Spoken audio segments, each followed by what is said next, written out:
today is July 14. It's Saturday and I have another vlog for you guys. I am very like energetic. Like, pansin niyo ba? Sunod-sunod yung vlog na yun na-upload ko.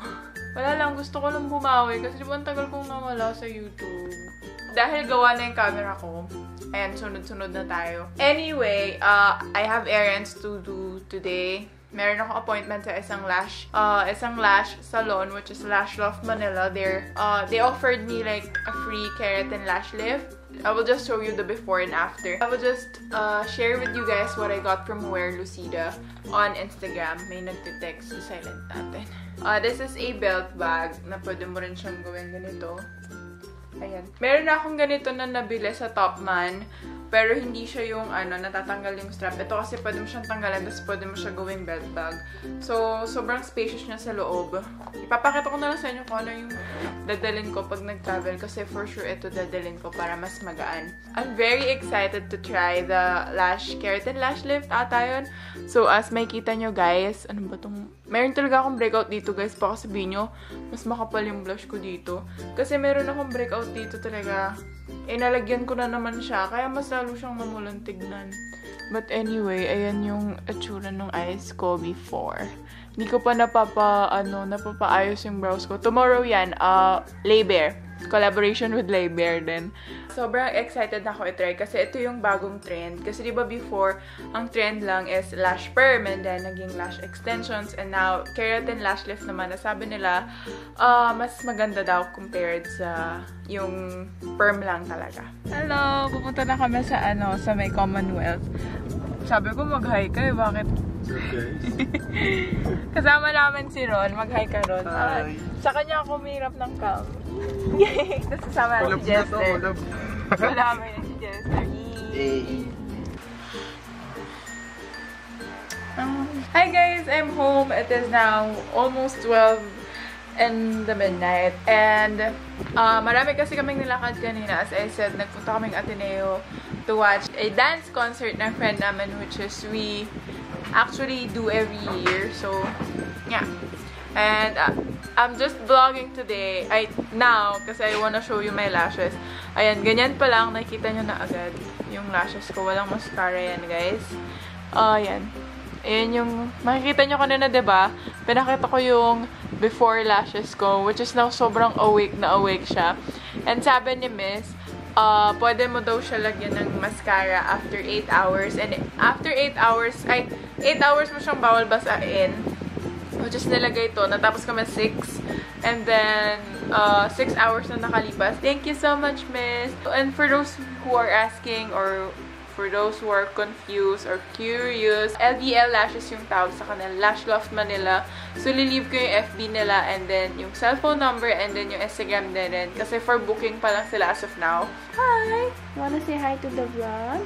Huh? Hi guys! Today is July 16. It's Monday. And now, I am packing my stuff kasi we're leaving tomorrow evening. 10:30 yung flight namin. And I'm packing. I'm gonna miss you, baby. Mamimiss ko siya. As in, first time ako mahiwalay sa kanya ng ganun katagal. Anyway, pupunta pala kami ng Singapore. Kasama ko si Alan, pati yung family niya. Pero, yung parents niya kasi nandun na sa Malaysia. So, kaming dalawa lang yung pupunta doon. Current situation natin. Tapos, a little tip lang, I bought this packing cube sa Shopee. Ayan, meron siya ng large, meron siya ng medium, merong small, and then meron din siyang mga ganito. So, this was all for 135.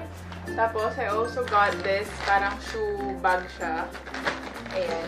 But I'll be bringing one shoes lang, which is yung susuotin ko for tomorrow.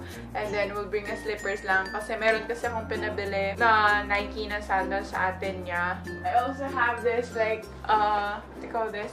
underwear bag, which yung underwear ko ay para mas organized tayo. So, now I'm just rolling the things or yung mga clothes na ginagamit ko. And also, I'm just gonna share you the flight pack, your travel buddy. So, they wanna collaborate with me for this trip. So, pwede nyo check yung website nila. Ililip ko sa description box down below. And then I also have a code for you guys, which is flight pack Ann. So, 100 off siya sa entire bill nyo. Meron siyang sariling bag, so you can carry it para hindi na siya mamamix up sa ibang gamit mo.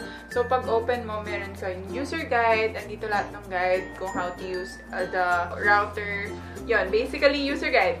Tapos, meron kang universal charger kasi syempre, if ever saan ka mapuntang country, iba yung ano nila, saksakan nila. And they also have the USB. Dito mo charge using that. The router itself. So, at the back, meron nakalagay yung SSID and then yung password. Hey! Up to 10 devices ata yung makakakonect. And then, 500 MB to 1 gigabyte yung data allowance niya for a day. And then, kapag nag-12 midnight na Philippine time, ma-reset na siya. So, yun. Hindi mo naman, pag naubos mo naman yung ganun kadami, hindi mo na magagamit. Babagal lang siya. Pero kasi gagamitin lang naman namin to for Instagram purposes lang. And then, date lang sa inyo guys. Kasi yung tutuluyan naming Airbnb is may wifi naman. Parang naglalambing siya. Parang alam niya na aalis ako. So, ito, dadalhin ko rin to. So, I'm just gonna figure out kung ano yung gagamitin ko, the large. Kasi yung pinakamalaki na packing cubes nila, saktong-sakto lang dun sa hand carry ko. Kasi naka-hand carry lang kami. Pagbalik namin, dun na kami mag-check-in. So, we figure out ko muna kung paano yan.